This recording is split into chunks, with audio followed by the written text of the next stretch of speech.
guys this weekend on November 7th from 10 a.m. to 3 p.m. I'm looking forward for all of you guys to come and party with us. Hey guys, this Saturday, November 7th, we're having our Member Appreciation Day. We're having awesome deals on memberships.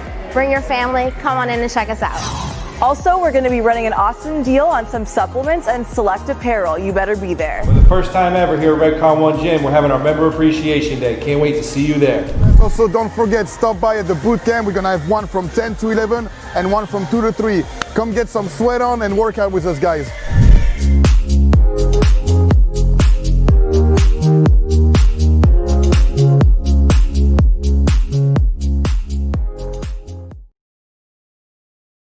It's the month of giving, so we're giving away free swag and shipping all weekend long. Everyone who shops the Redcon 1 site this weekend will enjoy 30% off their entire order at checkout. Just use code VICE30. For every order over $50, Redcon 1 will gift you this free Vice City OG hoodie to keep you warm during this November cold front. Spend $75 and get this exclusive Black Ops shaker for free. This custom-designed shaker allows you to store your supplements at the same time with this secret compartment. Spend $85 and choose any 2-pound bottle of protein on our site absolutely free. You can choose between our Whey Isolate Isotope, our meal replacement MRE Light, or Go Green with Green Beret. If you load up your cart and spend $200 or more, we'll cover the full cost of shipping. There's so much to be thankful for this November, so Redcon 1 is saying thank you with free gear and supplements. Visit redcon1.com to shop now before flavors and product run out.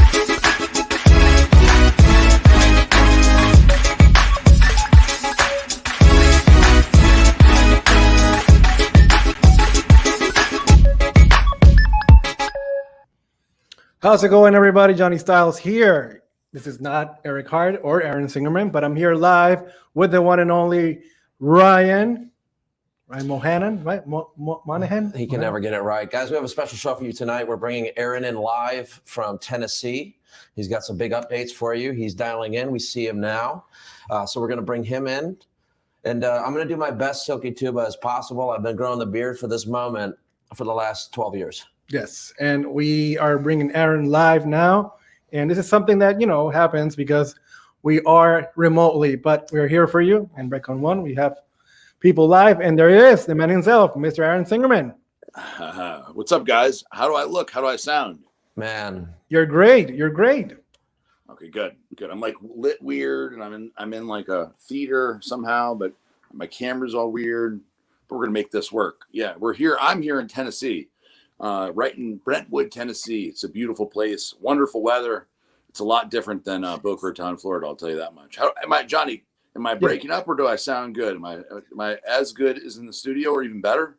I'd put you at a solid 7.2. Okay, I accept 7.2 with the audio. The video, we're coming in at like a 5 and an 8, 5.8. Well, I think that this could be the best we could do. I checked before on my speed test. It says I get 100 megabytes down and 100 megabytes up. So, well, the good news for you is we have some good news stories, 2 around YEEZY. I know. I've got them right here. Yeah. Okay, good. And we also have a special guest who we've talked to, and he's ready to rock and roll. He's actually a much more dimensional person than even the research I had did.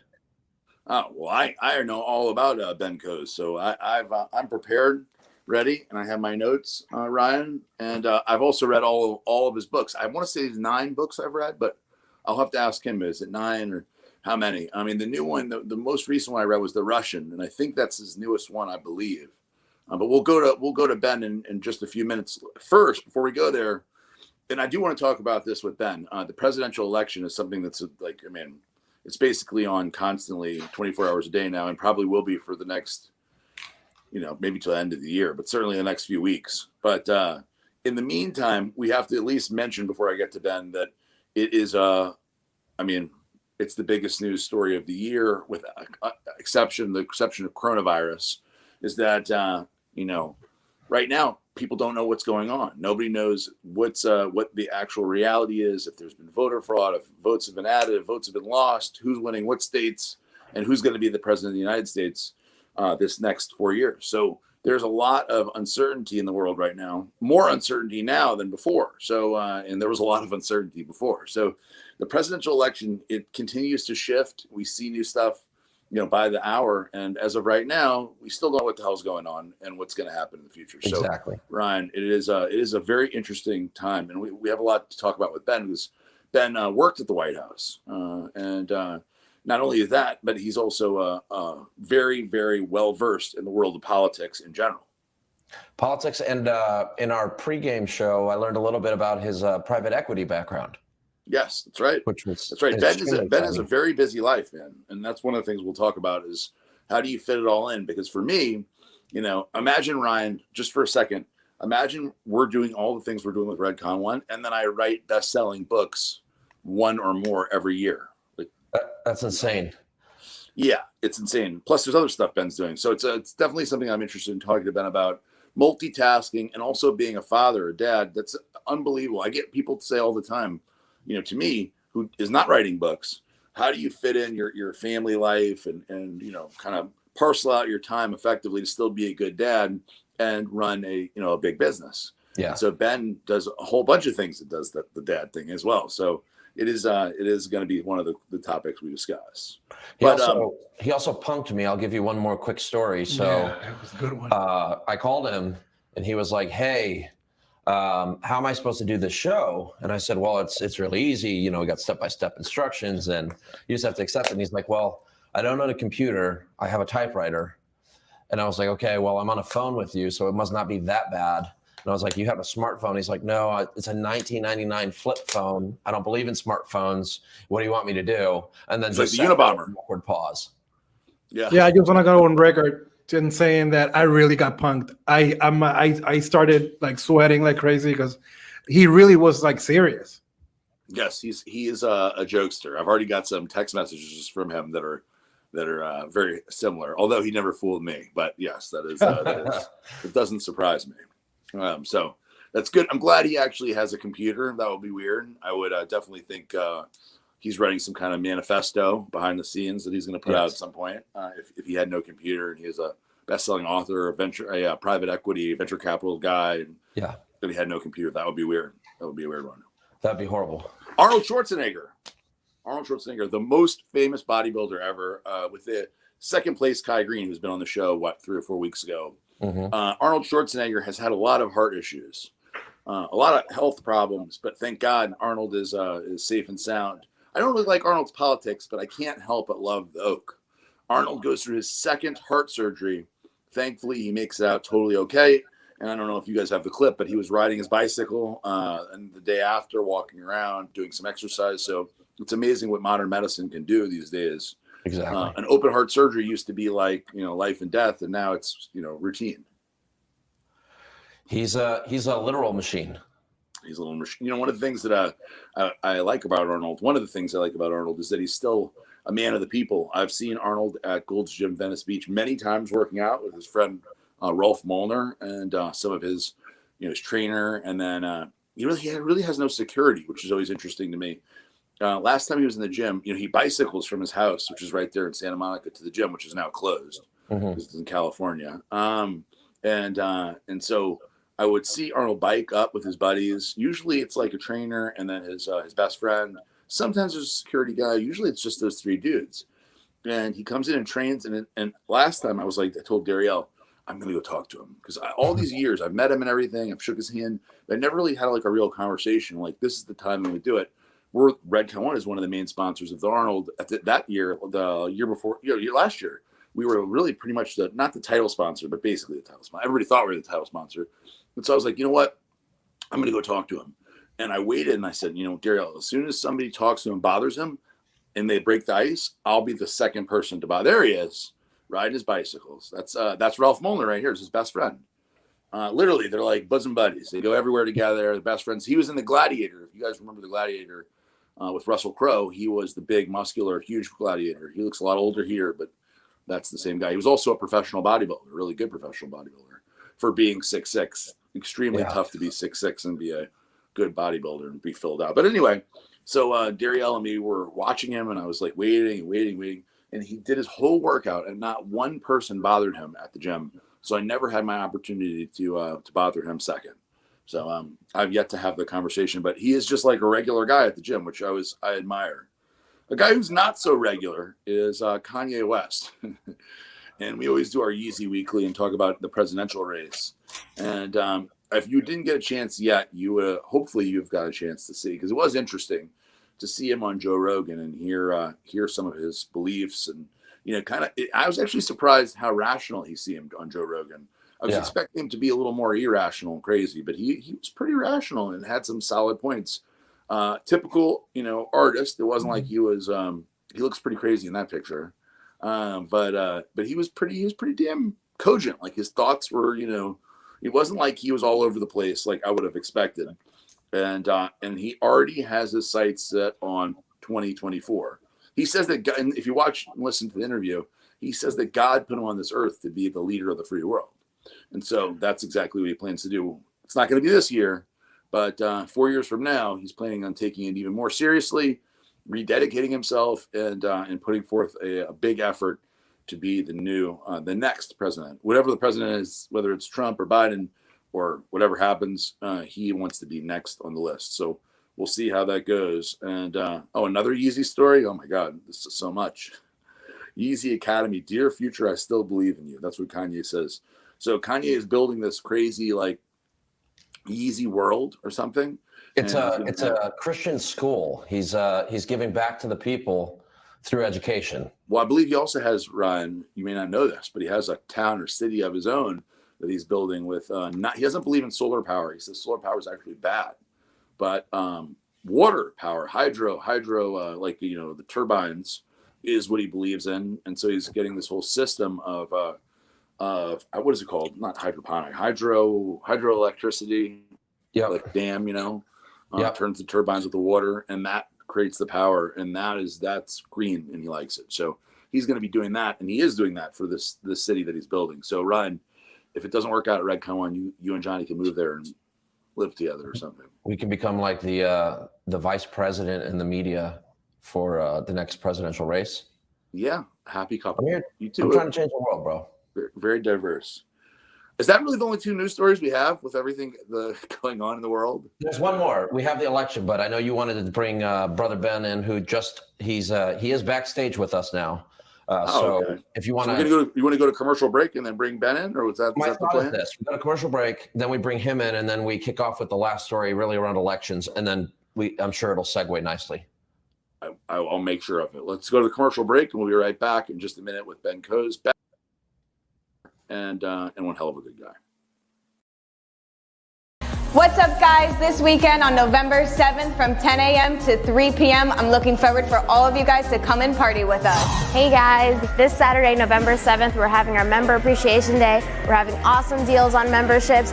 Bring your family, come on in and check us out. Also, we're going to be running an awesome deal on some supplements and select apparel. You better be there. For the first time ever here at Redcon 1 Gym, we're having our Member Appreciation Day. Can't wait to see you there. Also, don't forget, stop by at the boot camp. We're going to have one from 10 to 11 and one from 2 to 3. Come get some sweat on and work out with us, guys.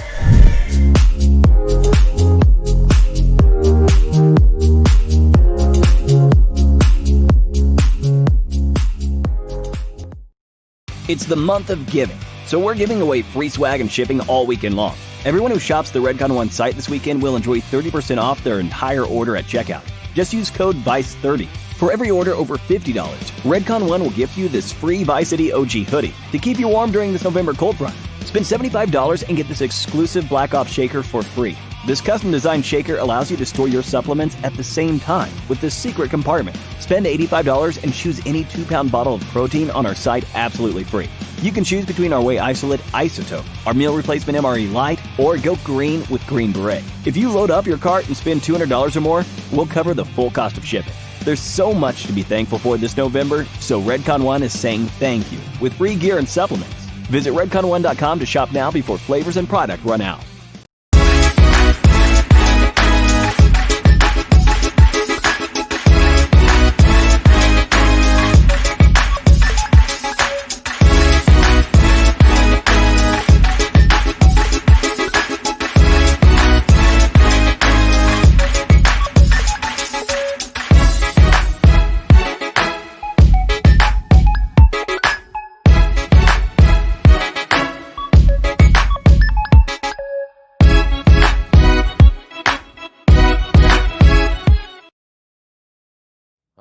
I'm going to bring on Aaron Singerman, our founder at Redcon One, and Mr. Ben Coes, New York Times bestseller.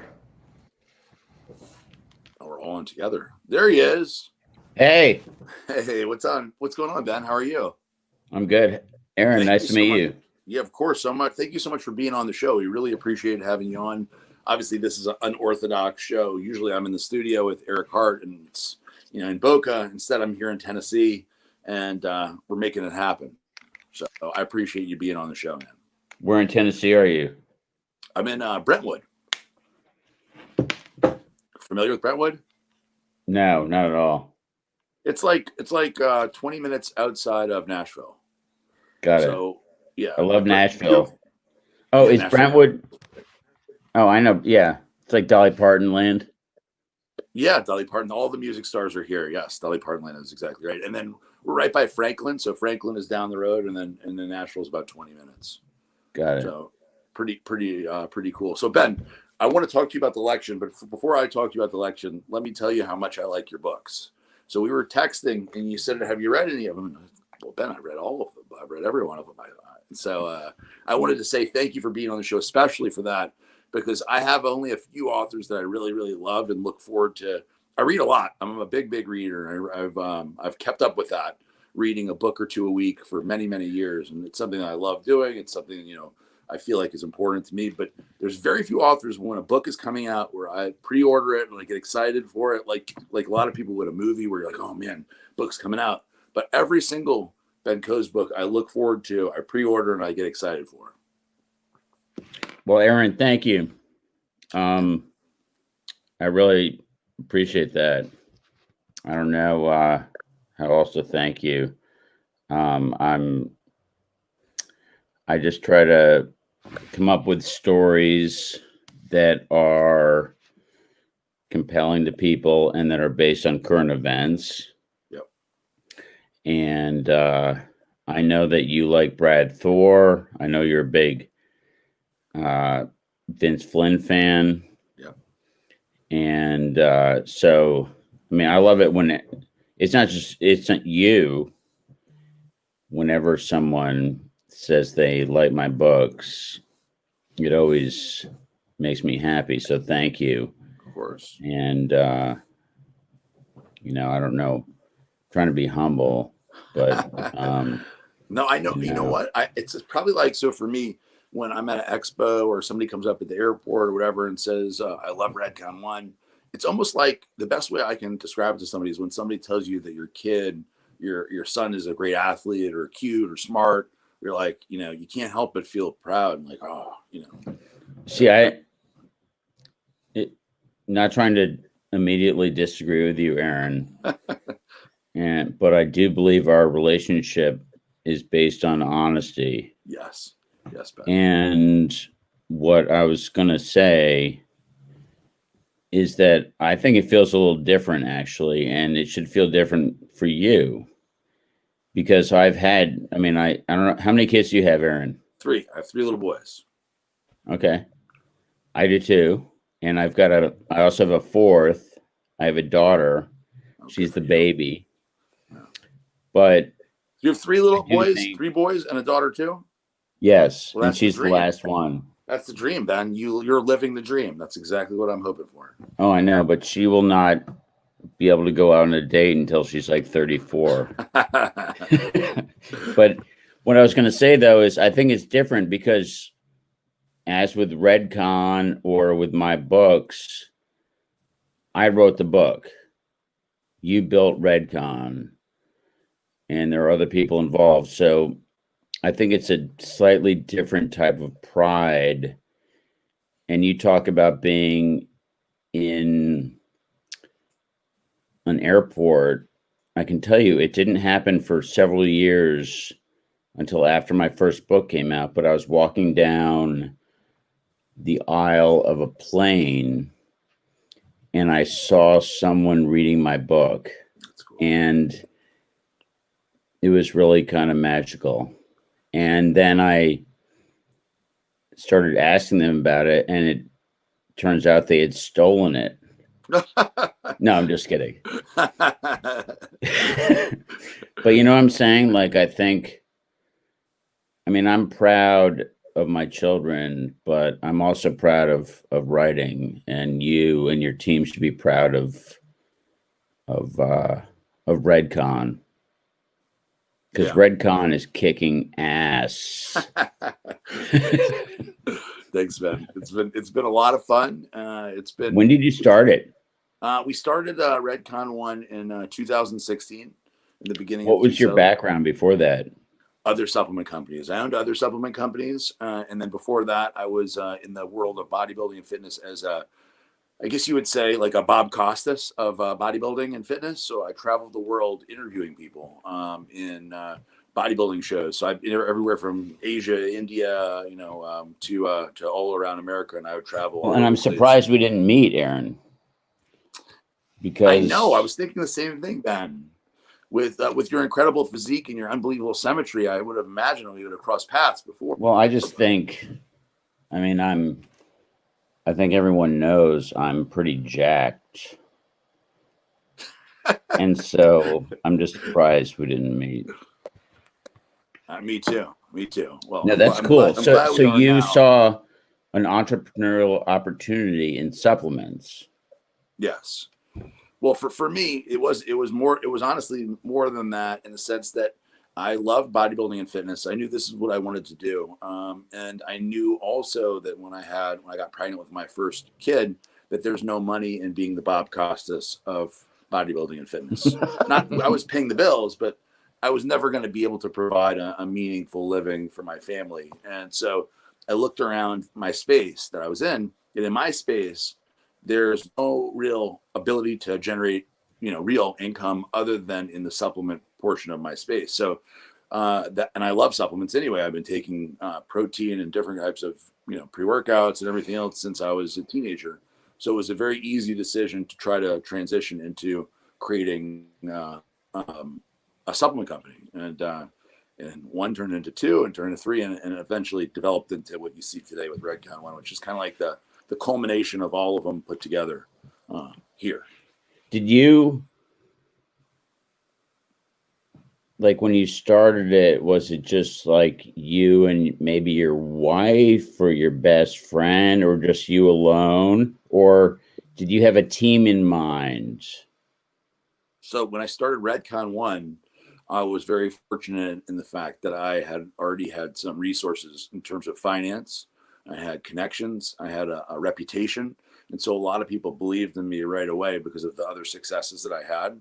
And so I was able to basically bet on myself. And I had about 8 or 9 employees, maybe 9 employees plus me, before the brand ever had generated $1. So we had built out a real plan before ever having a product.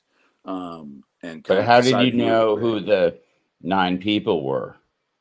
Well, a few of them came with me from previous company. Eric Hart, who's the president of Redcon 1, was a friend and a long-time supplement executive. And he was from a supplement company that had sold or really been acquired. And then he worked in the following company for 4 years, the company that acquired that company. And him and then a few other employees like Eduardo Silva and a few other people came over. And then I just interviewed people, and I've always been a good judge of talent, and talk to people, see what their skill set is. Do they fit in? Do they not? And then over the years, I've learned how to hire and then, unfortunately, fire people that don't fit in, and don't hold on to people too long, or do my best not to hold on to people too long if they're not going to work out, because maybe they have something else that they're destined to do other than work for Redcon 1. I agree. By the way, Ben, I'm supposed to be interviewing you, Ben. You're interviewing me. Well, Aaron, I do think that it's interesting that you don't remember me, because you fired me twice in the past 2 years. I do remember it, Ben. Weren't you packing the boxes in the back? I remember you. No, mine was. I don't think we should talk about it on the podcast. I have cameras everywhere for stories like this, Ben. We make sure. No, I understand where you're coming from. So, well, it's good to hear your story, and congratulations. Thank you, Ben. Let's talk about the election, because I got all these questions for you. But first, let's talk about the election. Okay. It's a crazy time. So it was already, obviously 2020 is probably the craziest year that, anybody alive today has been through, arguably, right? And then now we're dealing with 2020. Whoa, what's going on? Up there he goes. So 2020 now has this going on, where we're dealing with a lot of uncertainty, and in a lot of red and blue states, a lot of voting that seems to be very uncertain in terms of, is there fraud? Is there not? What's going to happen next? There's going to be a lot of legal action resulting because of this, and nobody knows what's going on. So I wanted to get your opinion, Ben. You worked in the White House. You've been involved in politics. You know the inside of this stuff. What do you think? So you wanted? Do you feel like talking about Redcon again? You can talk about red if you want, Ben. No. My wife begged me not to talk about politics tonight. Oh, there he is. Oh my God, Ben, I can't believe you were in great condition, dude. No, like I would never. I'm more like lithe. Other people have a 6-pack. I have a keg. That's what I always tell my kids. No, I think I don't know. It's I'm not trying to create controversy. I think it's sad that for the first time since Dwight Eisenhower, we haven't had a war.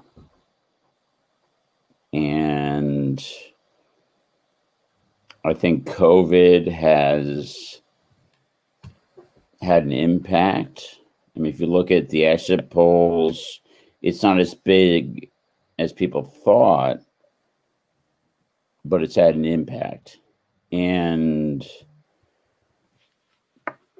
then I just think it's sad because I think that regardless of what you think, he's been a very good president. And I think that, look at the fact that we have 3 deals that have been negotiated in the Middle East, Aaron. I was in Israel researching my 3rd book, The Last Refuge, and I've written a lot about the Middle East, and I know a lot of people involved in the Middle East, both in the U.S. and in other places. And what he did was historic, and I think that so it it just kind of bumps me out because not as a Republican, but just as I feel like for the first time in a while, we've had an actual kind of like CEO who's confronting things like China, like NATO, and cleaning up these hereditary messes from the past, and is doing a very good job at it, and is actually not representing Republicans. He's representing everyone. He's basically a New York real estate developer, a successful one that we hired as CEO. And I think that he's done a very good job. And unfortunately, it seems like a lot of the country doesn't agree with my opinion. And so my basic feeling is a little bit of like sadness, because I think that 4 more years, and I'm not just like I don't necessarily love I do like every policy thing he does. I don't care about what he tweets or whatever. What I care about as an American is what he does. And so it's disappointing to me that we potentially, maybe probably are not going to have him running the country. Instead, we're going to have someone who is senile, whose son is a complete crook, and that just, I just actually can't believe it's even close. Yeah. Anyway, my wife is like, I just heard my name kind of like mutter from the other room, so I need to. I don't think you went too far, Ben. I look, 99%. I'm a big believer. I don't believe in the polls, but I do believe in the voting odds. I'm a big believer, and I talked to Roger Stone about this at his house a few days ago, and we've discussed it several times. Is that the smart money is people who are creating the odds, the house basically. And if you were to look before coronavirus, it was 99-1 that Trump was going to be reelected. I'm talking about in February when the economy was booming pre-coronavirus. And so obviously, it doesn't take a genius to see that the coronavirus and the effects are what changed the course of history, right? Now, the interesting thing is like, what else could he have done? So if Joe Biden was Donald Trump, hypothetically, and we reverse the course of history, and instead it's Joe Biden, he's dealing with the coronavirus, it wouldn't have been any better. It would not have been better. It probably would have been worse because he would have been afraid to shut down China. He would have been afraid to close borders. It's not like this is a Trump thing. It's an uncontrollable. Oh, absolutely. I mean, absolutely. And if you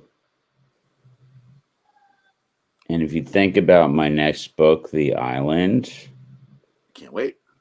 It will allow people to segue from thinking about the election to moving on. So give us the plot. Aaron, I'm just kind of kidding, but I hear what you're saying, and I mean, the biggest thing for me is the fact that if you look at the subjective content or material that has occurred in terms of what happened around Trump's impeachment, it was clearly manufactured. And actually, I was talking to my wife today about this. It's like, you can't be surprised. I'm not saying that there's fraud. I don't know. Like, I don't have firsthand knowledge, and I don't go around accusing people, but they essentially someone manufactured. It didn't exist. Manufactured, John Brennan, guys like that, evidence to attempt to remove him from office, and they succeeded in impeaching him. But they distracted. So it's not just coronavirus; it's also that, and yet he survived and is, frankly, within a whisker. Like, if he loses, he lost by a whisker. Yeah, and that says something. And the same people are, essentially behind or, pushing for Joe Biden. And so Ben, let me ask you, Ben, I know you're a historian of this type of stuff. Has there ever been a president that has had so much animosity generated from the other political party, or just in general? Has there anybody ever been up against this kind of opposition while as the president? Benjamin Harrison. Tell me about that. I'm just kidding. I was about to say, I don't know about that. I have no idea what Benjamin Harrison did. I was going to say, I don't know anything about that at all. No, I think that the mistake that was made by the Trump campaign, and I've run campaigns, I think the mistake that was made was not focusing on one message, and the message should have been law and order. And in 1972, that was the focus, and George McGovern took one state. I think the message was extremely diluted, and then to the extent there was a message, it was hacked up and chopped up by different voices who were essentially authorized to speak for the president. And I think if anything, there was a huge lack of discipline. It should have been about law and order and what was occurring in the country. And I think if they had done that, I think we wouldn't be waiting for Nevada to come in, waiting for the counts to come in, etc. So I think when you look at the margins in Wisconsin, when you look at the margins in Michigan, and you look at the margins that he may win at, or in North Carolina, Nevada, like, it's way too close and it's self-inflicted. Yep. Yeah. I my agree. opinion. I agree. I think that if he would have handled certain things differently, he wouldn't be in this. Unfortunately, his and I will segue out of this in a second, but his worst enemy, unfortunately, is himself. Is that he is a very polarizing figure, and he says what's on his mind, and that's probably part of why he got elected in the first place, is because he says what's on his mind. But it's definitely kind of come back to haunt him. You look at the first debate even of the two, and it's like, if he would have just been quiet, right? If he just had done what he did in the second debate, we wouldn't have seen. I don't criticize him, Aaron, because I think that, to me, that's a campaign issue, and that message is a campaign issue. It's not about him. I would not say to change him one bit.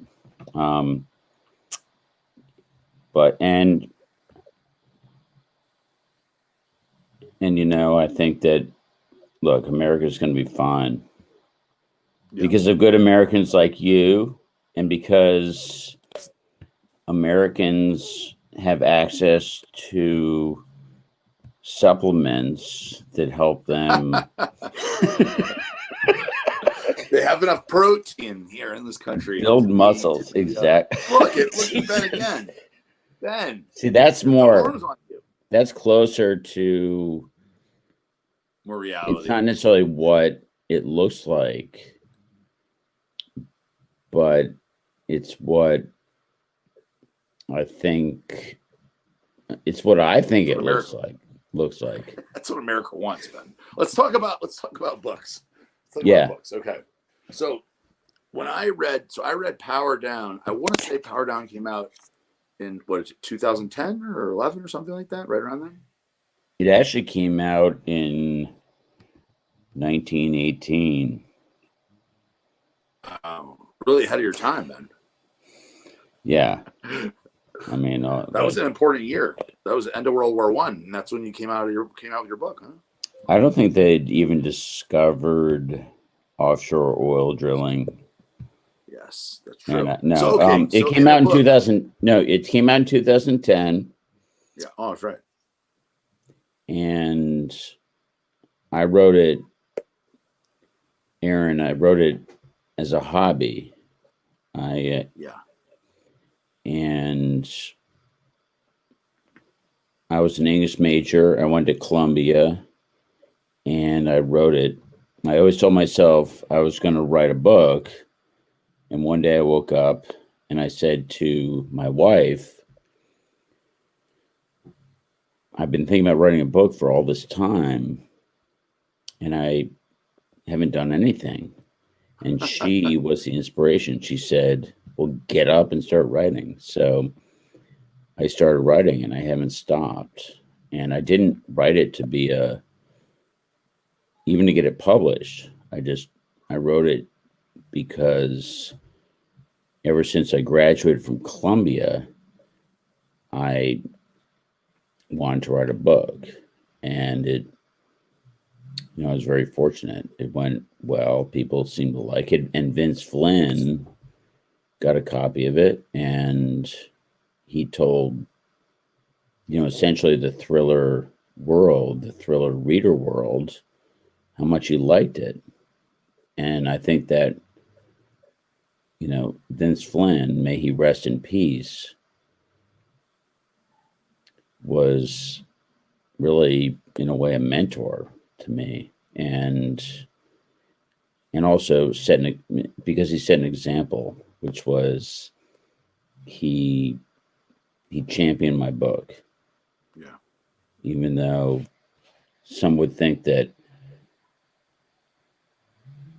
to the extent my books are selling, it might take away from his book selling. It's actually not what happens. The fact is that people who read thrillers, they read. And so he was telling his readership that he thought it was a good book. So Vince helped a lot. And Yeah, that's cool. And from there, it just kind of picked up. And now, I mean, I think my last book, we sold over a billion copies, mostly in China. I'm just kidding. I was gonna say a billion. No, it's been fun. I didn't want to like think. Sure, it was a billion, not maybe a million, but that's no, cool. It was a billion. A billion, maybe even a few billion. It was, in fact, it was closer to 2 billion. But it just sounds kind of bragging when you say 1.87 billion copies. Well, and you only make, Ben, like 75 cents a book, right? So it's only like a billion or so, right? No, I actually don't make anything. Oh, it's like a donation. That's for the foundation. I wouldn't say it's a donation. I basically self-publish. So every book I sell, I actually lose money. I'm in deep debt. China. To China? Well, China, the Philippines, England. No, it's gone well. Thank you for asking. I think people like the main character, Dewey. Yes. So I've written. Well, if you include the book that I'm now working on, Aaron, that will come out next summer, it's about Dewey, and I think that it's a character-driven series. And I think you texted me today, and I get texts all the time. People just relate to Dewey, Andreas, and you start with Power Down, and then I don't just try. It's important for me that it's a chronology of his life in a way. And, this is a guy who, he was in the military. He was a ranger. He graduated first from Ranger School, winter school. He was recruited into Delta, which is where they get a lot of them.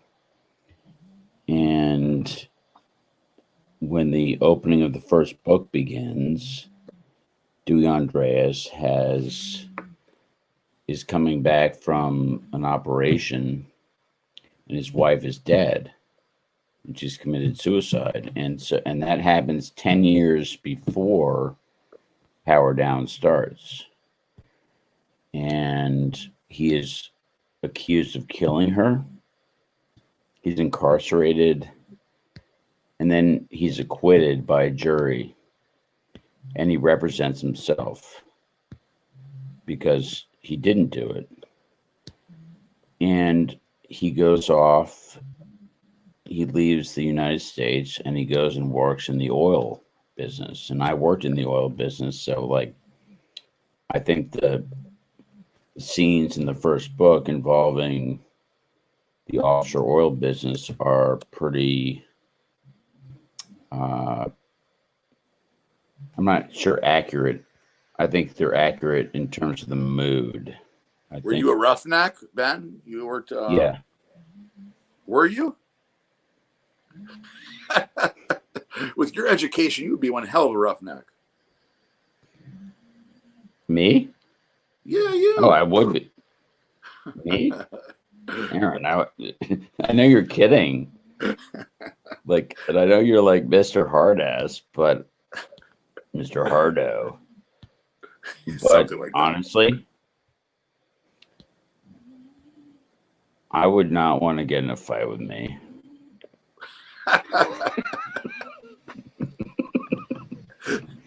I'd pick you up and spin you around. Your wife would come out. Ben! She'd be really upset. She'd be really upset. Ben! And scared, probably. Stop. No, but that first book, Aaron, I just... Ben, I don't know why they're trolling you so hard, man. I don't Maybe mind that's it. not even. Maybe is that real, though? No, I mean... That's when Ben was a roughneck and shaved his whole body for the mud to just come right off of him. I don't have those muscles, Aaron, but I think my chest is pretty sexy. I mean, and I'm the only one who thinks that. Not everyone wants, just this huge, no. So, You're right. Anyway, I wrote the first book.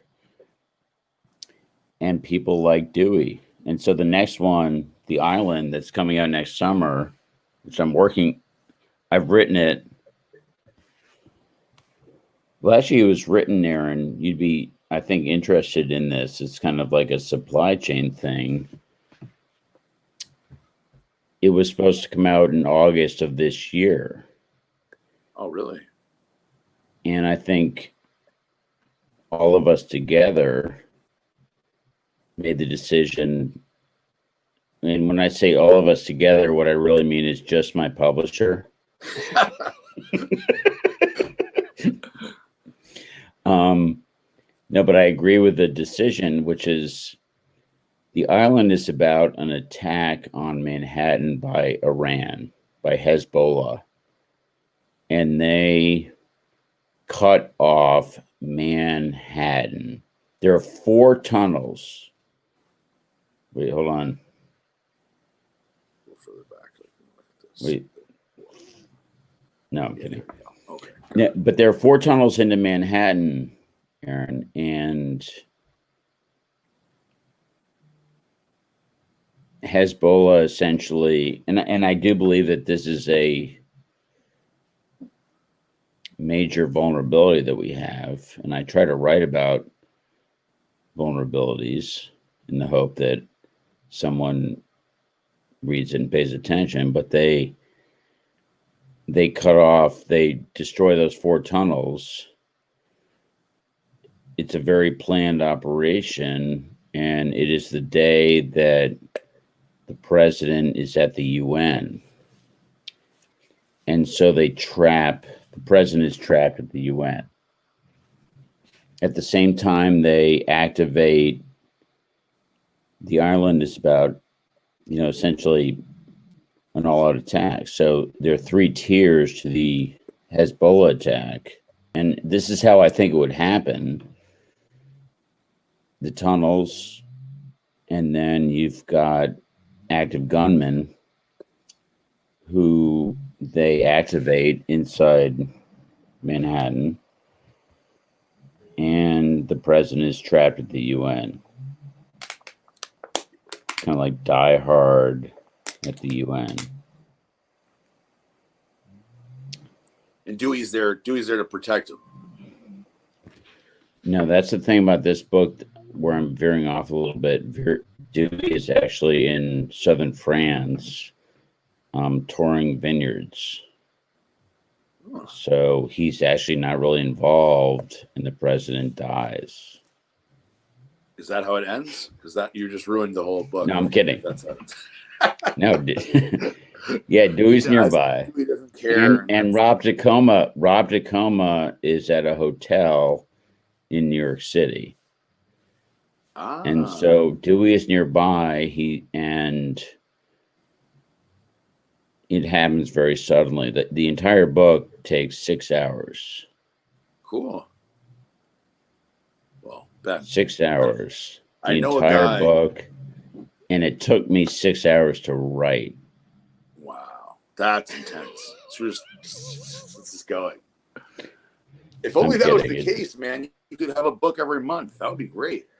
No, I think it's pretty good in terms of it kind of starts.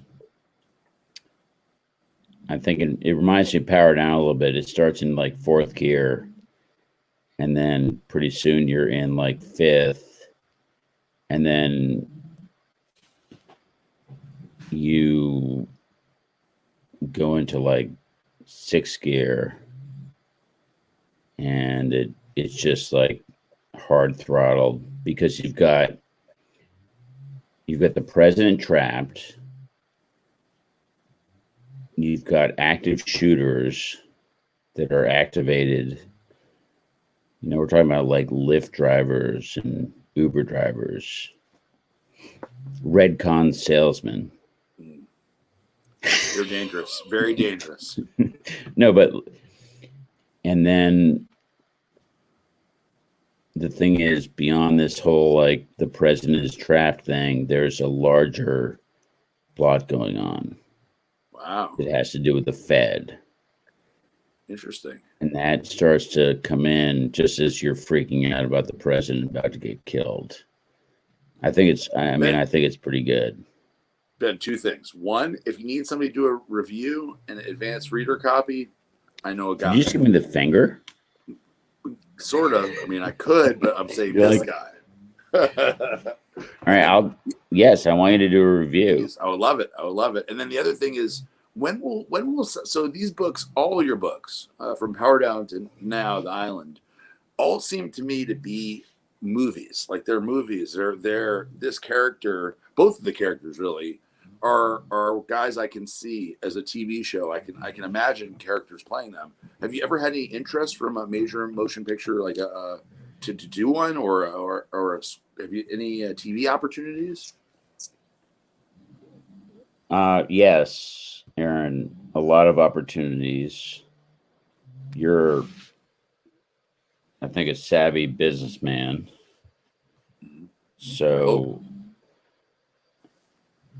and I tell people this, so first of all, if someone options your book, there are a couple of things to remember that are essentially systemic. If someone options your book, there is a 99% chance it will never be made into anything. So someone offers you a little bit of money, they lock it up, your character, and authors announce this all the time, like, oh, we're having this thing made with Brad Thor or whatever. Until it's on the screen, it's bullshit. Okay. Right. 99% never gets made. And number one.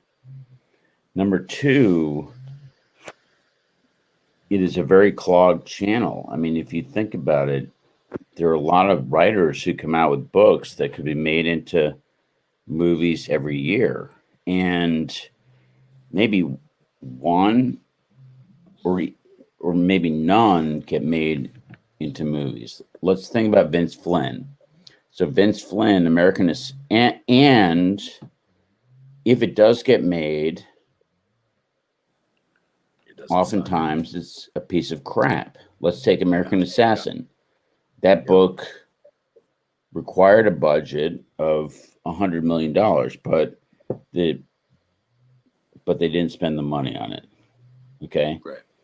And so it ended up, doing badly and not being a good movie. So all that being said, I have carefully, I've turned down a lot of options because I don't want to option it, make a little bit of money, and then have it sit there on the sidelines. I don't care about the option money. What I care about is if it gets made. Right. And there have been a number of different efforts to develop it. I would say right now, I think something is going to get made, and I think that it's going to be my second book, Coup d'etat. I think it's going to be a major motion picture. And I think that is, and I think that's cool. I think it's a great book, but it's the first effort where the combination of the producers and the people behind it are talking about the correct type of budget. And for Coup d'etat, it's somewhere between 150 million and 200 million. Wow. You know, I'd rather not have something made than to have it made incorrectly. Yep. If that makes sense, Aaron. 100%. 100%. You don't want it to be a piece of shit, and then nobody watches, or they say it's some reflection on you, because there's no budget and there's a shitty or never get terrible actor. Yeah, it's got to be. Or never get made is the My worst. books You can't be raw, Aaron. I mean, my books are raw. It's got to be raw. It's got to be someone who understands the, how, like, what I'm writing about. It's not exactly James Bond. It's closer to Ludlum, I think. Yeah. In that, and maybe even a little bit more raw than that. And with Coup d'etat, there is a group in Hollywood that is, that's like a stud group that is working on it. And I think that's the most important thing, is to find, as it relates to Hollywood, someone who believes you, and it's not just trying to punch a transaction. Yeah. That makes any sense. So 100% it makes sense to me. And this is your baby. You don't want to give it to somebody who's going to try to dull it down and fit it into a square pet hole when you've got something special. And obviously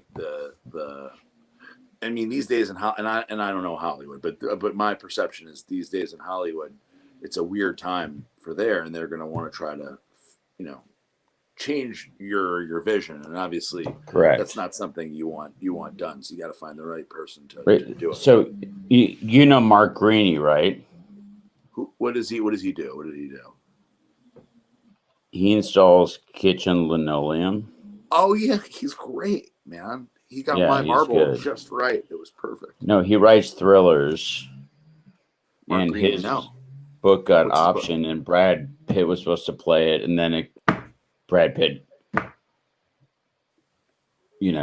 opted out. And then the people behind it were like, you know what?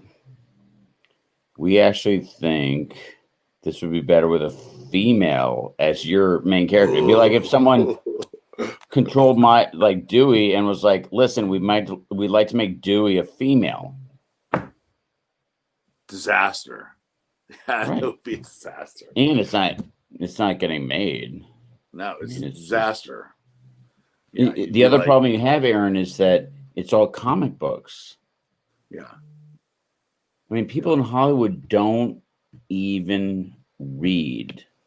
They don't read the books. They read treatments of the books that someone have done for them. If you're lucky. Yeah. They don't even read, Aaron. No, I couldn't deal with that. So Ben, when you write these books, obviously, so for Redcon, we are involved with and have on our team and have a bunch of employees that are from SEAL Team 6, and we have a bunch of Delta guys, and I'm friendly with a lot of them. Really? And I interact with them regularly. Yeah, quite a few. So I'm curious. Yeah, well, two of my closest friends, Chris Friedrichs and Sean Rosario, are Gold Squadron guys I mentioned to you in text from SEAL Team 6, and Sean was on Red Squadron. Excuse me, Sean was on Gold, and Chris was on Red. And there's a long list from Dom Rosso, who was also on Gold, and there's a long list of them. Terry Huon, who is a Gold Squadron for 20 plus years. He is right there. It's Terry. He was 20 years. Johnny Primo. Johnny Primo right there was a Ranger and then Green Beret. Are you trying to essentially challenge me to a fight? I mean, I think I could take a few of them, but like, are you talking about all at once? I just don't. I don't know. Oh, there he is. There he is. You're very tan in that picture. That's a little bit closer. Yeah, it's closer to reality. The triceps are more similar, and the traps. Your traps are pretty developed.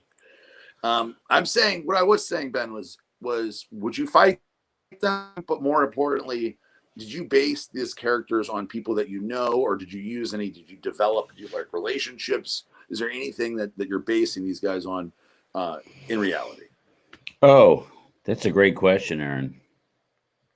Absolutely. So my godfather was a Navy SEAL. He was in Vietnam. He was on SEAL Team 4. He was shot in the Mekong Delta. And, you know, there's a character in Power Down. If you know Teddy Marks, who's the CEO of the oil company in Power Down, it's based on my godfather. And God bless him. I was closer to him. He died of cancer a few years ago, but I was closer to him than I was to my own father. And, you know, so I absolutely base characters on people. I also just kind of name my friends like buddies after, you know, you're constantly looking for names. And so I will name someone a character who's just like a buddy of mine from town. And it's not that they're necessarily have the same profile of the person, but I also would say that I invest a lot of time in sources.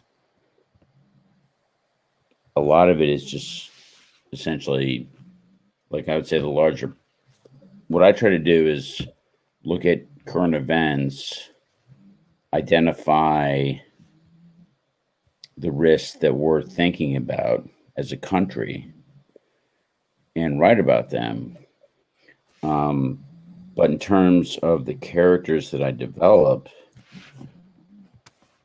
I try to make it as realistic as possible. I travel to different places. For Last Refuge, I went to Israel. So I taught at the Kennedy School at Harvard for a semester and worked at the White House and in government. But honestly, my time at the Kennedy School was incredible, Aaron, because the faculty at the Kennedy School is essentially a hodgepodge of ex-intelligence, ex-military, ex-government officials from different countries all over the world. And it's been an incredible opportunity. So when I went to Israel, so for my third book, The Last Refuge, I was trying to figure out how are we getting into Israel? I mean, how are we getting into Iran and running operations? And I didn't want to make it up, but I couldn't figure out how we were doing it. And so I called and I kind of bounced around like a ping pong ball inside the Kennedy School. And then I was introduced to this guy who's the number 2 in Israeli intelligence. And he didn't, through an intermediary, he agreed to meet with me. He would not text with me and he would not talk with me on the phone, but he agreed to have dinner. So I flew to I flew to Tel Aviv just to ask him this question, and we had dinner together. He looked like Chris Christie. Remember, you know him, right? Of course. He was a number 2 at Mossad, and we had dinner at a hotel in Tel Aviv. And he didn't tell me everything, and there were areas that, I'm not writing nonfiction here, and I'm not looking to break news. I'm more like trying to get the details right about what was a fundamental aspect of my third book, which was how are Israel, the U.S., and Britain, how are we getting people into Iran and running operations? And interestingly, Aaron, so we had dinner on Wednesday night. Do you remember when the chief nuclear scientist at Natanz was blown up by a car bomb? I do. Remember that? It was a huge story. That happened on the Monday that I got there. And so I get there on like a Tuesday or maybe the Wednesday, and I'm having dinner with the number 2 at Mossad. And I was just looking around like, I'm not sure I feel this comfortable. And before he came in, I would say there were approximately 6 gunmen who walked in. It was a crowded restaurant. They took a position. They all had rifles submachine guns, really. And the people in the restaurant barely batted an eye because they're so used to it. And we sat down, and he told me, he didn't tell me everything. I would say he told me less than 50% of what I asked, but he gave me enough for my book, which was how are we penetrating Iran? And it was very interesting. One of the things I didn't know is that Britain runs on behalf of Britain is very, very actively involved in what happens in the Middle East in terms of backstage intelligence operations. And I wrote this in the book, but basically there were a bunch of articles that essentially said that the nuclear scientist was killed by a couple guys on motorcycles. And what he explained to me was that it was I think a 15-year-old on a moped. It was one person, it was a 15-year-old on a moped. And that it's really about the Kurds and the Kurdish camps, kind of northern Iran and Iraq, are run very much like military camps, and they are identifying people at a very early age that they believe can help out, and the people identifying them are, MI6, Langley, Mossad, and what they do is they pop them out at age like 14. He would not tell me where they train them. And then they pop them back in, and they can blend in. And that is how we are penetrating Iran. So it was worth the trip, and it was a lot of fun. He was incredibly entertaining. He ordered 2 $250 bottles of wine, and he drank both of almost by himself. And we had a blast, and he helped me write that book. So that's how I try to do research combined with just making things up. Well, that's awesome. You do a very, very good job of it, Ben. One of the things I wanted to ask you, you mentioned it towards the beginning, the White House. So you worked in the White House early on. How did that happen, and what was the experience like for you? Yes, I did. I was an intern for Ronald Reagan, and that was a blast. So I went and worked there over kind of a spring and summer. I took my courses essentially remotely from Columbia, and I worked in the advance office. And the advance office sets up trips. And I wouldn't necessarily want to be an advance person as a career, but I'll tell you, as an intern, it was a lot of fun because we were the only interns that, every night we got to go to some event that Ronald Reagan, some fundraiser and things like that. There were a lot of fun. You get to ride in motorcades and stuff like that. So as an intern, it was just ideal. I made a lot of friends there. And one of the guys I worked for introduced me to my wife. And I dated several women in the office. This is before I met my wife. I may have dated all of them. No, I'm just kidding. No, I was just an intern, but I made lifelong friends there, and it was the best internship. I had a friend who worked, I don't know if the office still exists, Aaron, but it was called the Presidential Scrapbook Office. Wow. And so all she did all day long was cut out articles from newspapers and post them into scrapbooks. Wow. That are probably at the Reagan Library. So I did that. It was a blast. And actually one of the trips I worked on was the United Nations. And it was Ronald Reagan's final address at the United Nations. And it actually helped me write the book that's about to come out, The Island. But so I worked there. And then I did my senior year in college. And then I went back and I was a speechwriter. And I was a White House appointed speechwriter to the Secretary of Energy during the Gulf War. And then I went to work, and then I was recruited for Mickens, the Texas Oilman. Which is how I kind of started moving into the private sector. Well, that's really neat. That's really cool. In terms of the president, is there a memory so Ronald Reagan is my favorite president, maybe with the exception of the big guy right now, right? Oh, yes. So I really, I've Aaron, always loved. Yeah, go ahead, man. I have a great memory. In fact, I was telling my son Oscar about this last night.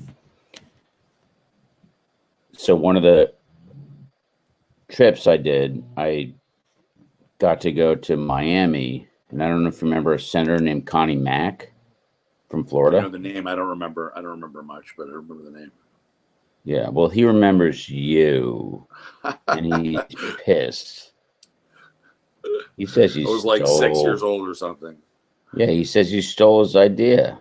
You wanted to be right. Livid. No, so it was a fundraiser there, and President Reagan didn't, and there were, I don't know how many people at some huge hotel, but maybe 500. I mean, I don't know. I can't remember, like fundraisers, maybe 1,000. Anyway, he comes in and he doesn't come in through the entrance because for security reasons, they would bring him down through the basement and through the kitchen. And he comes through the kitchen. And honestly, it's probably my favorite memory of him. He stops. There are a bunch of like cooks, dishwashers, chefs, whatever, and he wasn't looking at what nationality they were, and maybe some of them, he just stopped in the kitchen and spent, I would say, 20 minutes asking them questions and telling them jokes. He loved telling jokes, and he was so good at it. His jokes were hilarious.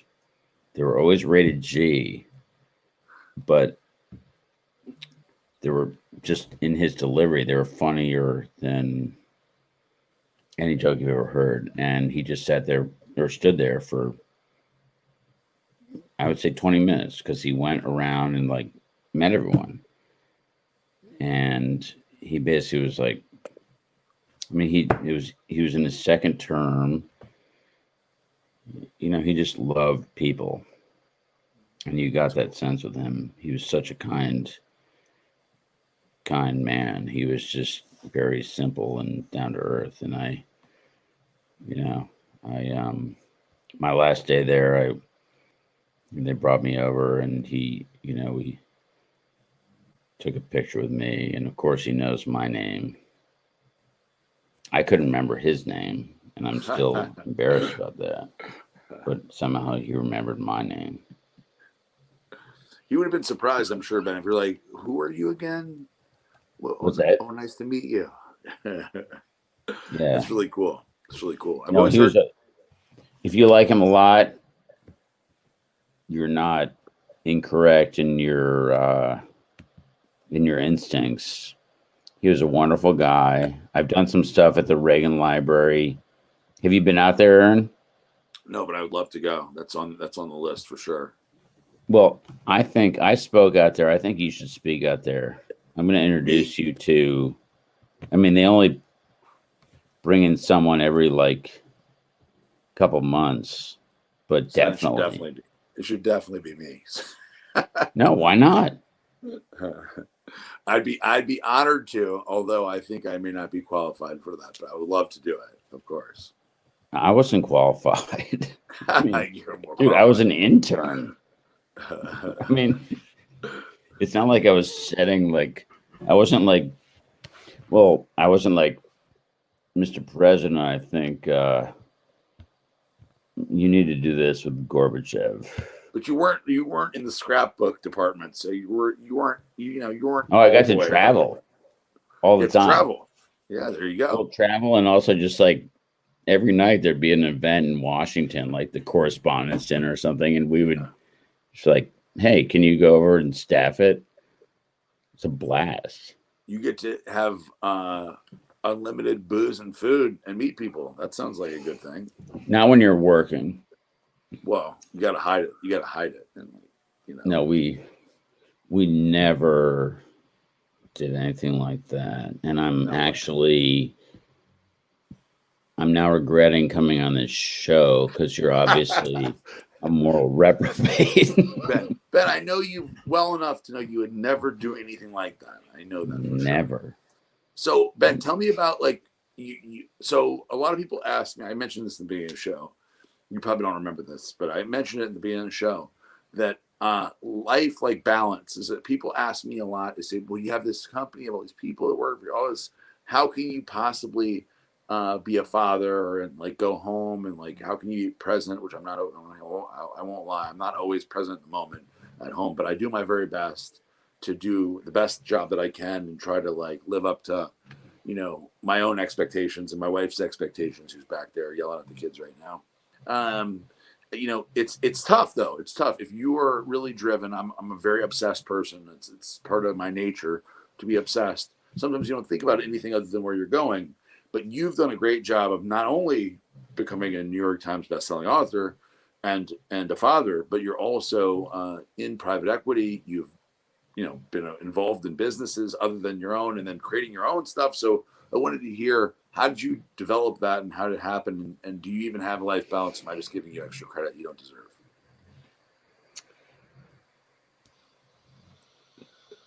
I'm not sure I understand the question.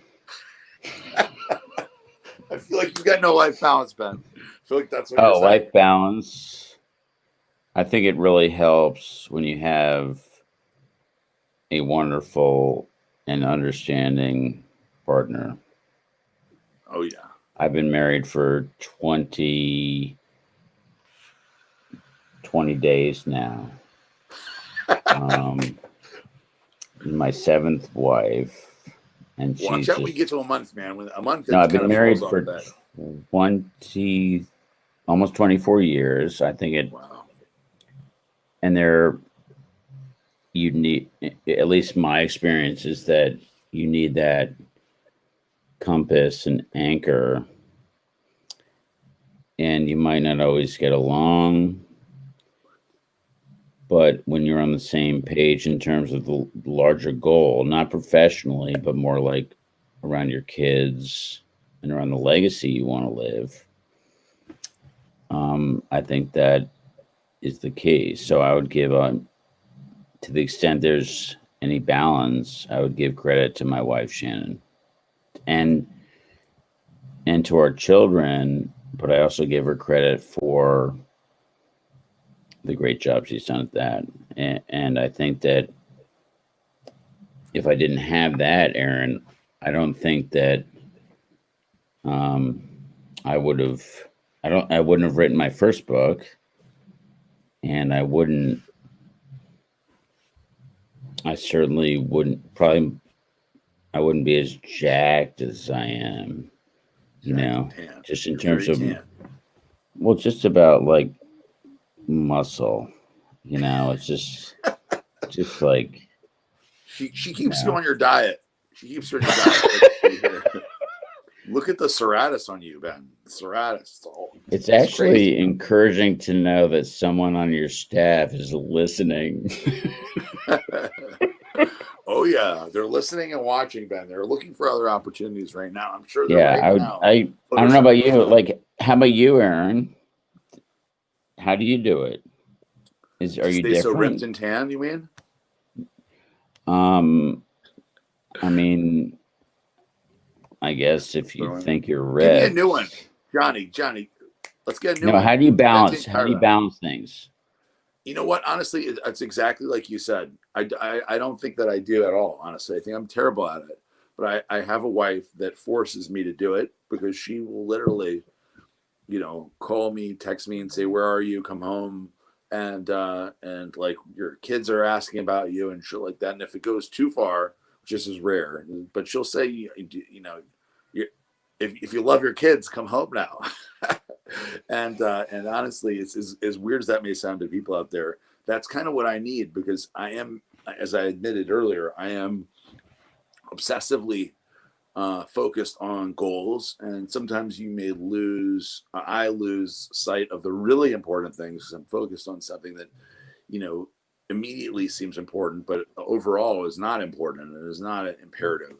And so my wife Darielle, causes me to say, okay, wait, I need to back up from what seems important at the moment and think about my life and my legacy, as you said, Ben.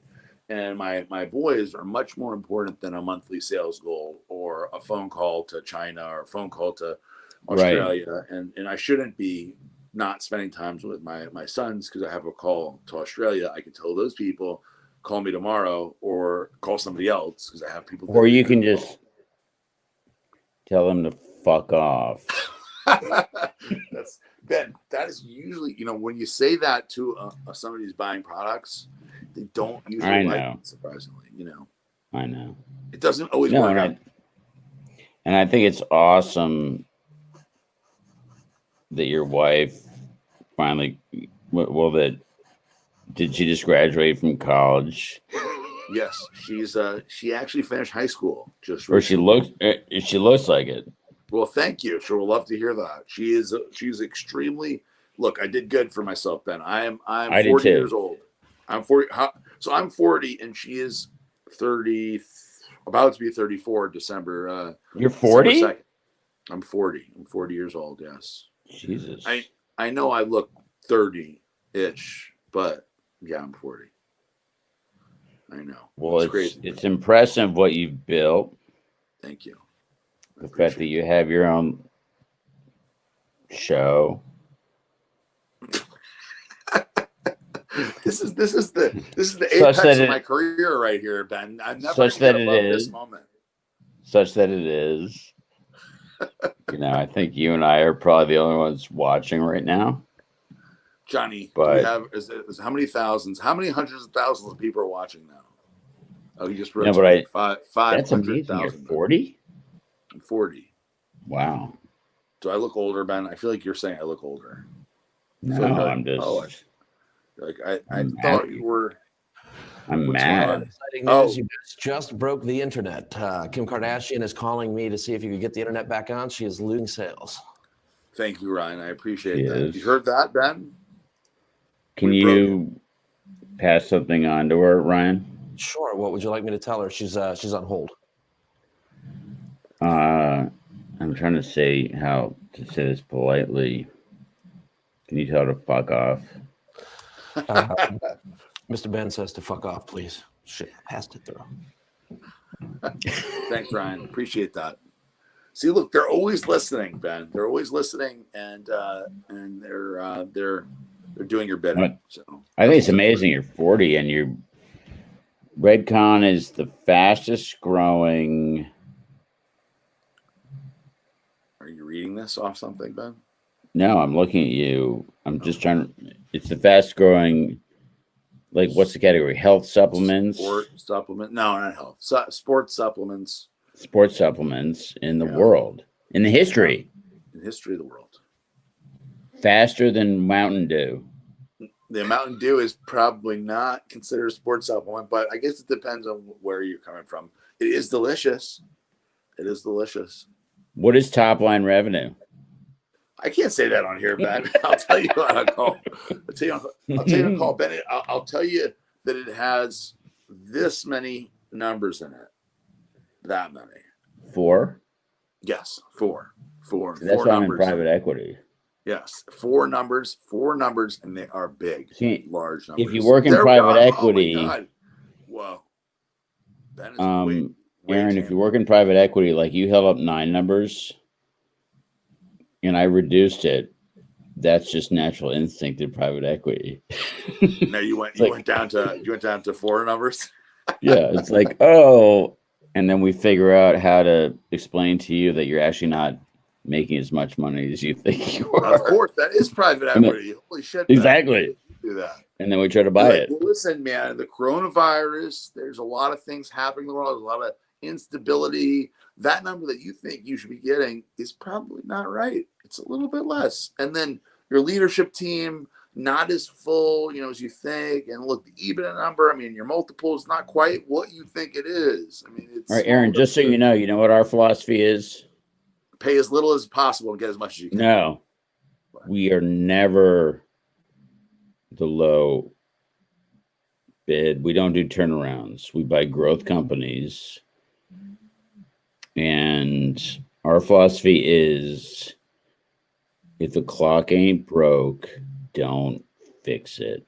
That's our philosophy. We don't want to most private equity are what we call, have you heard the expression pigeon investors? No, I haven't. Most private equity pigeon investors, definitely all venture capital, most private equity. And what it means is you fly in once a quarter, you shit all over the place, and then you fly away.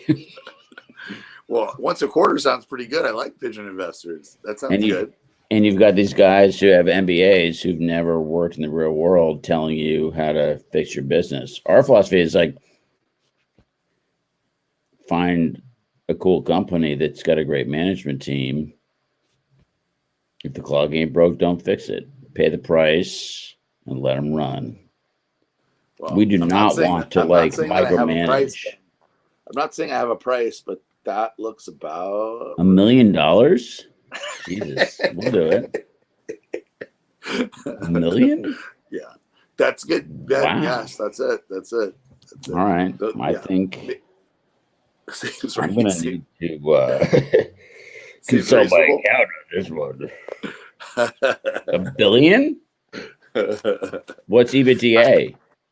I'm just trying to look. I start high and then we go lower. Okay. What's EBITDA? Ben, come on. Let's talk later on. Ben, let me ask you this. The next book, The Island. Yes, sir. So I've been waiting for this thing. you know, and obviously other people are out there waiting. too. You gave us a good. I got to write it. Kind of preamble of what the book's going to be like. But would you say that this? So, I guess really what I'm getting to is Dewey. All characters have a lifespan. I've seen you bringing out Tacoma, right?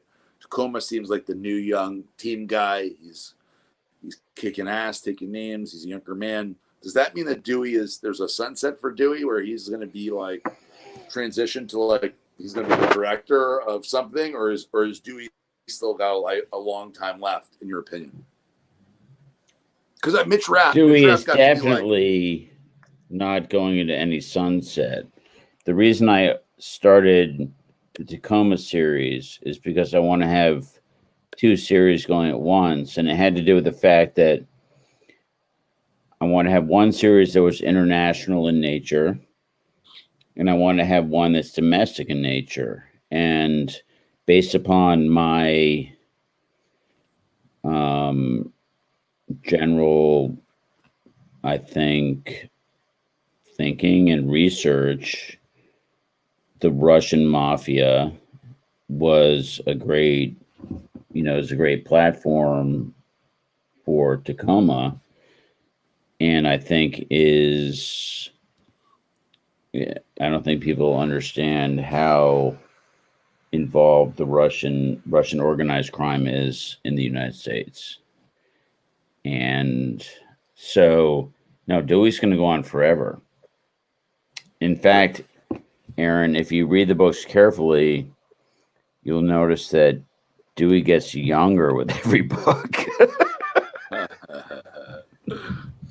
Because he's taken Redcon. Good 10 years. Because he's jacked on Redcon. That's good. Smart man. He should be definitely be taking. No, Dewey's going to go on forever. If I get hit by a bus, my agent is going to find someone to write the books. You know, a la Mitch Rapp. I mean, that's Vince Flynn. That's what happened, right? Right. Dewey's not going away. He's just heating up. And this one, the island is, I think, technically, and just in terms of the pace, I think it's like I didn't know what I was doing when I wrote Power Down, Aaron. And I've made mistakes along the way, but I sell more with each book. This one is insane. It's tight. And then after that, I'm writing the next Tacoma and then the next Dewey. And I've already outlined the next Dewey, which is totally insane. Dewey's going to keep going forever. He's going to be like the Energizer Buddy. Because the Tacoma one you're writing right now, right? So like that's the one you're doing. Well, I'm doing the rewrites on the Russian. So the Russian was turned in June, and at least for me, maybe other people don't have this experience, but I received an editorial letter from my editor and my agent, and that is essentially like a college dissertation on the first draft. It's not about spelling errors and stuff like that. It is about structural stuff like plot, character development. And when you write a book, you sometimes lose sight of things, and you need the editorial letter to bring you back. And my editor was Robert Loveham's editor, and my agent is a genius, and they collaborate, but it's complicated. There have been books that I've written where the rewrites take longer than writing the first draft, believe it or not. And so right now I'm in the middle of the rewrites on the island.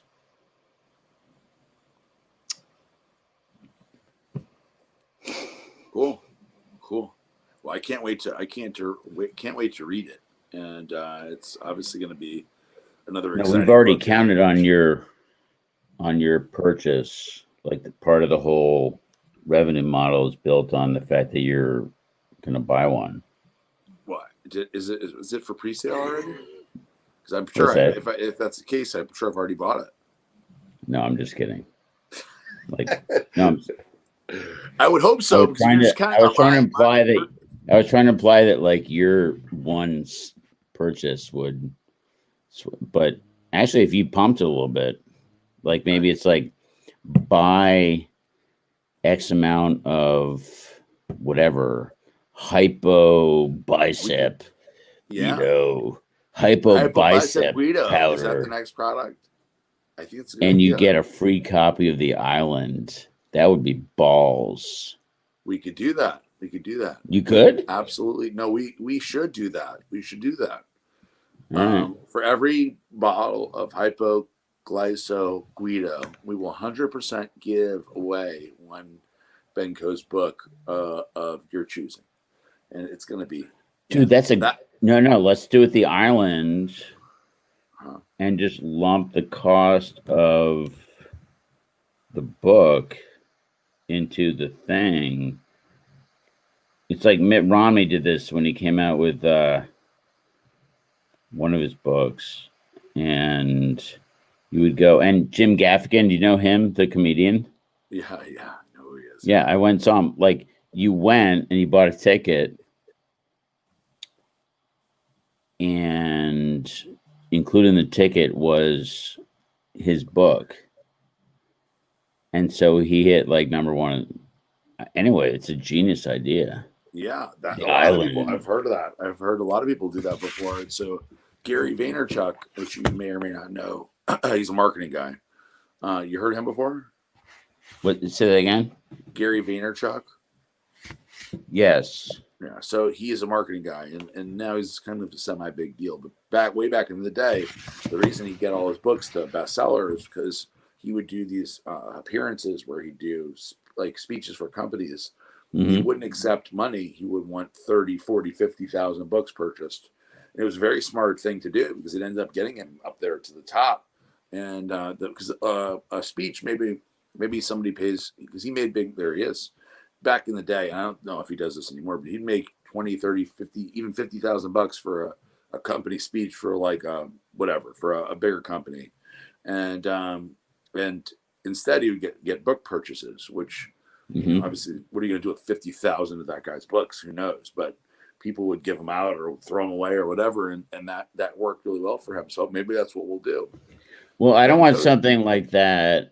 I want people who are going to read it. Like, I'd rather sell less. You know what I mean? Yes. We have to have a kind of I don't know how to do it. I'm not just trying to hit some spot. I don't care about that stuff, you don't Aaron. give a shit about that. You've already done all that then. I care about writing a book and like having people like it. So I think the first step would be have you read a rough draft and see if you can get behind it. I already know I can get behind it, but send it to me. I would love to read it, and I already know. There's no question I'm going to like it because I've loved every book you've written. So you betting on me liking your book is a very good bet for you because the chances of me liking it are 100%. Thank you so much. Of course. That way, this way I can give you all my notes. I'll be like an editor and be like, these are the things that I make so many mistakes. You would not believe the emails I get. I got a letter, Aaron, after Power Down came out. So throughout Power Down, I referred to essentially concrete as cement. And in case you didn't know this, cement is a component of concrete. It's like the grit. I didn't know it. And so it's like cement. I received a certified letter from the American Aggregates Association in Washington, D.C. telling me that, in fact, it's concrete, not cement. These guys got time on their hands. Don't worry about this. Please do not refer to it as cement ever again. Or they'll sue you? No, It was just an empty I mean, threat. no, but it's more like you get a lot. You would not believe the notes I get. Oh, and I love them all because it means someone's reading. they care that much. Oh,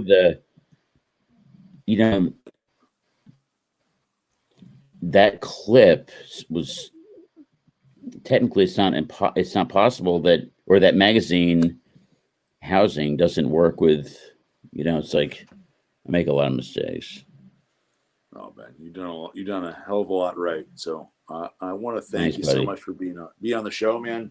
I can't wait to get the copy of the book and check it out, see what the next one's about, and hear what Dewey's up to. And man, it's been an absolute pleasure to have you on the show, and we'll be in touch. I gotta give you a call in the next day or two to shoot the shit with you. Absolutely.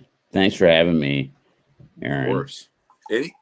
Ryan, can you show one more shot of, or Johnny, can you show one more shot as we're going out of Ben's incredible physique, please? Ben, thank you so much for being on the show. Ryan, that's not his incredible Aaron. physique. Thanks for being a reader. Of course. Sorry about, the different issues that you are having in terms of your not being as big as me. Who's the guy?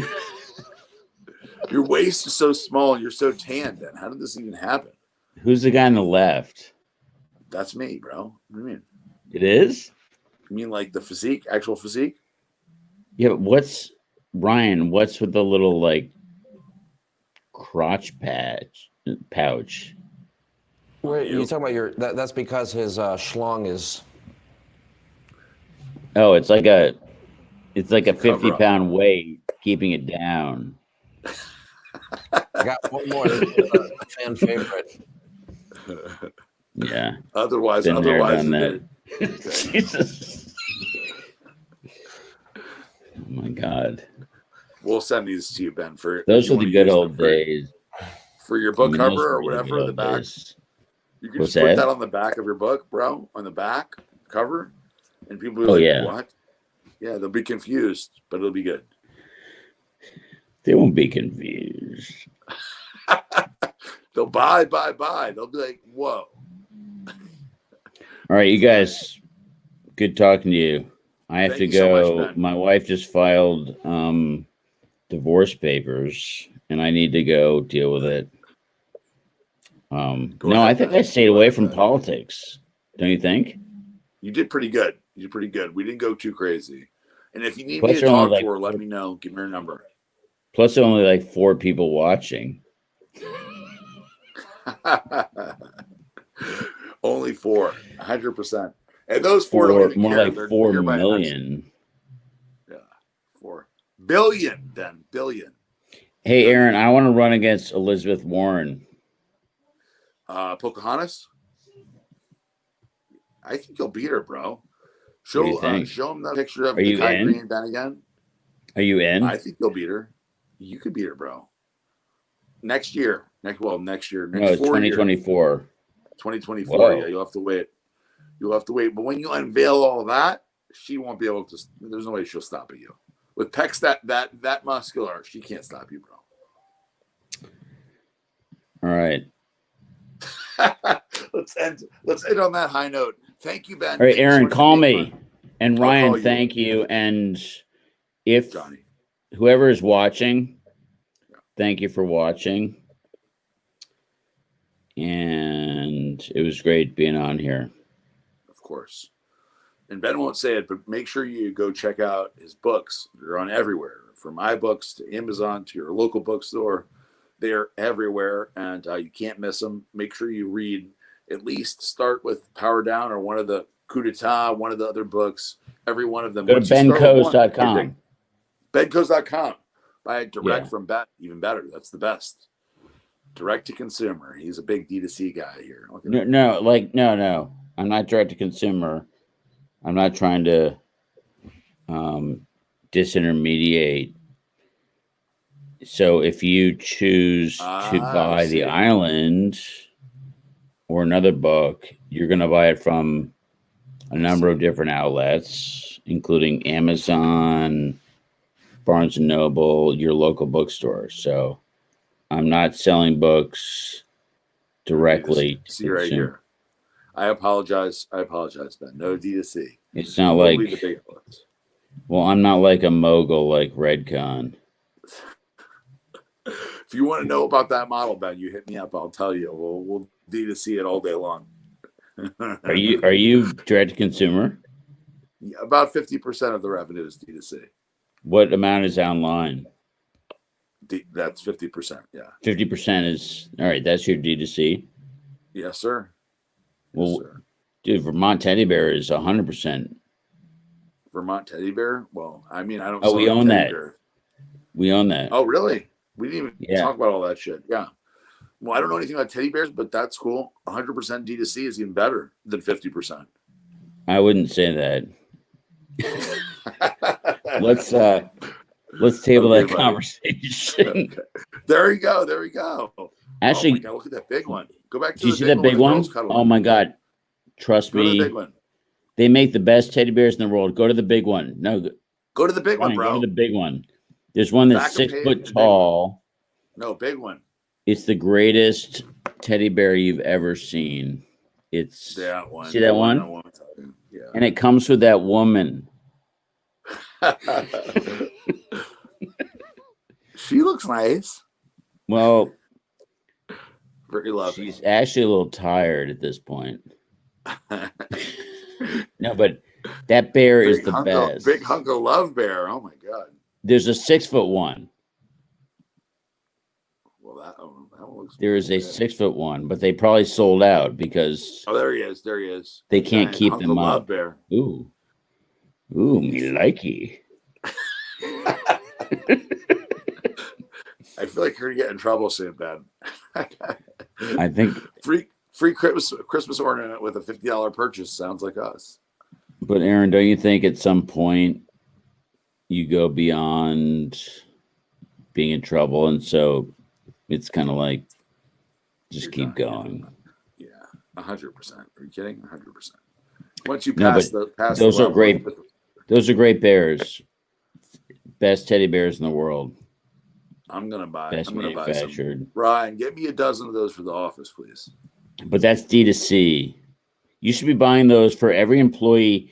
There's another area, Aaron, Yes. where if you have an employee who has a child, for example, you can buy essentially like this little family set of these beautiful things with like customized with their names.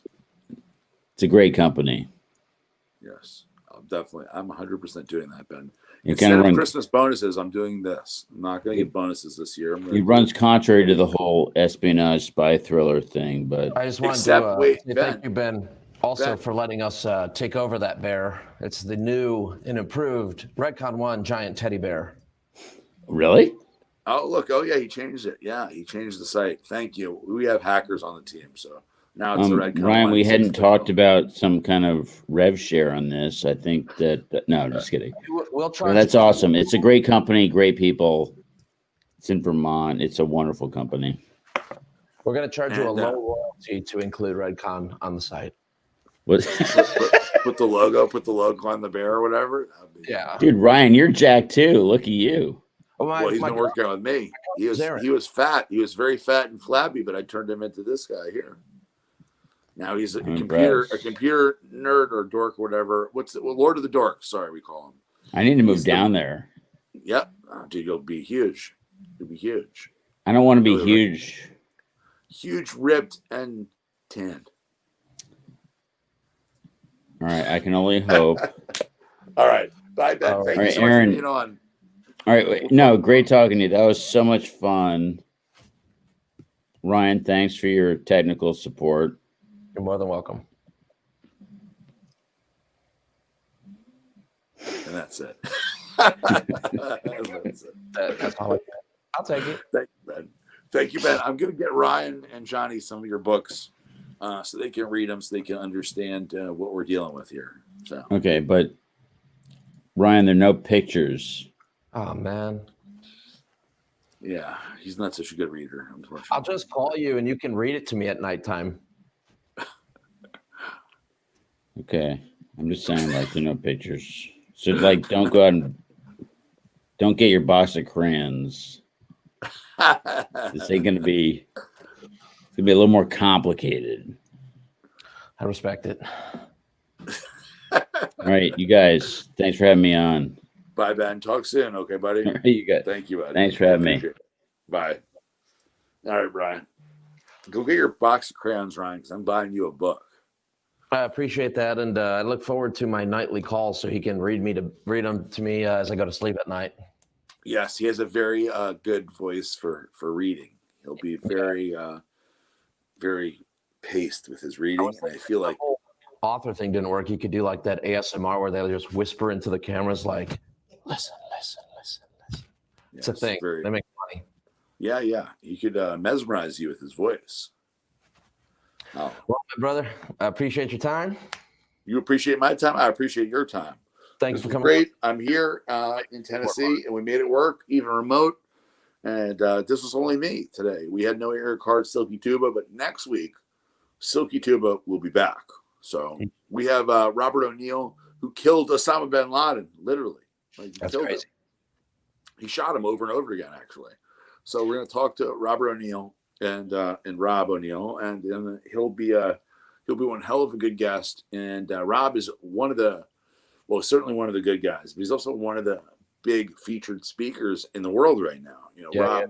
Rob gets on stage and speaks to tens of thousands of people for hundreds of thousands of dollars. So you guys are going to get a chance to talk and hear from Rob O'Neill, live and in person here on the Readiness Report. I'm excited about it. And I won't be asking him the same shit everybody else does. I will not have him recount the whole bin Laden raid, which he's done, probably hundreds, if not 1,000 times, because every time people get him on stage, he does the same shit over and over. And it's like when we had Dakota Meyer on, who was the recipient of the Medal of Honor. We didn't ask him about that because that's something you could hear anywhere, all day long, everywhere. And I don't want it to be the same thing recounted over and over. So you're going to hear some new and different stuff from Rob O'Neill that you may not have heard, or you certainly would not have heard anywhere else. And I think the last piece is just let people know if they want to start texting questions for Robert O'Neill, because he's going to be busy.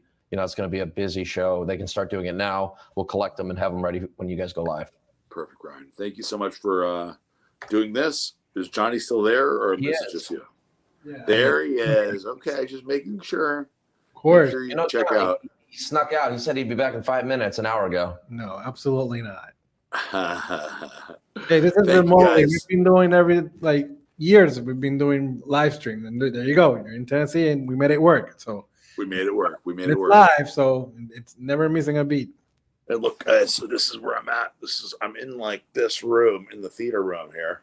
Wow. Just doing this. I've been leaning forward the whole time, and it's been painful. I'm dying over here, and it's much different than being comfortable.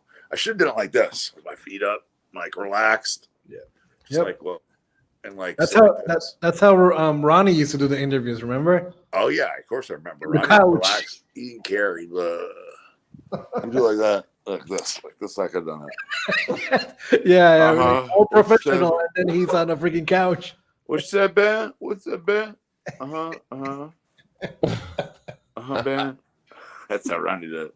All right, we'll see you here and soon. If the hurricane comes, I don't know, you're gonna come in a boat or something. No, if a hurricane comes, I'm staying here in Tennessee. So you go. Right. Good luck, motherfuckers. I'm gonna just lock everyone in the office, even if it's a tropical. Well, by the way, just so you guys know, Ryan, I've mentioned this before to you guys. The office has an external generator, so not only is it hurricane proof, and is it reinforced by steel or rebar, but it has an external generator that the actual power will not go out. You're welcome. I appreciate that. So when they try to have excuses why they want to, be at home during a Category 5, shutting it down. Not only should they not be there at home, they should be at the office, working and packing packages, bro. Exactly. And Johnny, you should be packing packages if you're. Oh, I did it last year. I'm gonna do it again. Oh, for Black Friday, everybody's packing packages. Oh, okay. I got questions today on Thanksgiving. We're gonna have a show too, right? Live. Of course, Thanksgiving is a big day. So Thanksgiving is my favorite day of the year. I mean, Thanksgiving, not because I love Thanksgiving and whatever so much, but because that's the day Black Friday's sale actually begins. Exactly. So I mean, I think about, imagine my birthday, Christmas, and Hanukkah all together in one day, in one moment. That's when the sale goes live and the sales start coming in, and I get super excited. I mean, you know, the whole time everybody's packing, I'm just thinking about how awesome it is that all these thousands, in this case, probably 100,000 plus people are purchasing off our site, and that is something that is unbelievable. Johnny, we'll break 100,000 customers during Black Friday weekend. How crazy is that? A million. I say 100,000. Break 1 million customers. 1 million people will have purchased off the site. 1 million. Yes. Johnny, can you imagine in your mind? Really cool live, so people can tune in and just count down with us. 100%. We'll do live during the sale. We'll make it awesome. Johnny, can you imagine in your mind 1 million people around the office? Like, imagine the office building and there's 1 million people surrounding us. Do you know how many people that is? No, I haven't been. The closest thing I was in WrestleMania. It was like, it wasn't even that. So yeah, it must be insane. Johnny, it's 1 million people. That's how many people. That's what I'm saying. Like, Johnny would be like, how do we monetize this for OnlyFans? Everybody line up. You get naked for OnlyFans. Yeah. Johnny's always thinking about naked people and stuff, but I'm thinking about the quantity, the amazing quantity of people that have had ordered from Redcon. So when it comes to Black Friday weekend, it should be something really. It's going to be spectacular, and I can't wait. So yeah, we'll be announcing the deal. Well, actually, we'll be announcing the deal the night before, and John will be involved in that. But the actual show itself, we're going to go over the deal. We'll talk about the deal. We'll show the items. We'll show what we're doing. We'll talk about all the things that went into it, and you guys will get the behind the scenes, what actually happened Black Friday. How did we get to this point where we're doing this? Because there's a lot that goes into Black Friday. It doesn't just happen. We flip the switch and it's going. There's a lot of time and effort put into this, and I'm excited to show everybody. Just we worked on a little today here is setting up some cameras downstairs so we can do some of the live and let people from home see literally the packing. We're going to do the time-lapse videos, but also just give people a glimpse into just the chaos that is Black Friday. Yes, I can't wait. Can't wait. All right, guys. And if we had like a store in here, I'm sure people would come in here to buy stuff, right? I'm sure they can go to the gym and buy stuff. We'll do something crazy for the gym. We don't want them coming in here, Johnny. We got too much shit going on. But the gym, we'll go to the gym. They're going to come. All right, guys. Awesome. Thank you so much. I'm going to head and see the missus, make sure everything's going on good over there. The kids are in bed, and the house is secure. Perfect, man. Thanks, guys. Appreciate you. See you Monday. Yep. Okay. Bye, guys.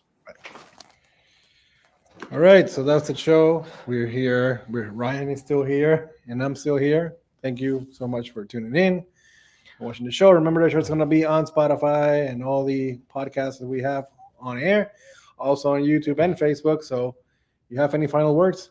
I just think seeing the audience, now it's just you and me, increasing. Should tell Eric and Aaron something. We'll do the after hours. We do the after hours thing and just talk about whatever happened. And then maybe we get sponsored for this. On top of that, we can do a lot more giveaways because once everyone leaves, no one's in charge. Yes, absolutely. And now more than ever, you're here. You have a camera on you. It's high quality, and people can see you at home. All right. Perfect. For Ryan Mohanahan. He can't get it right ever. This is Johnny Styles. This has been the Readiness Report, and we're out.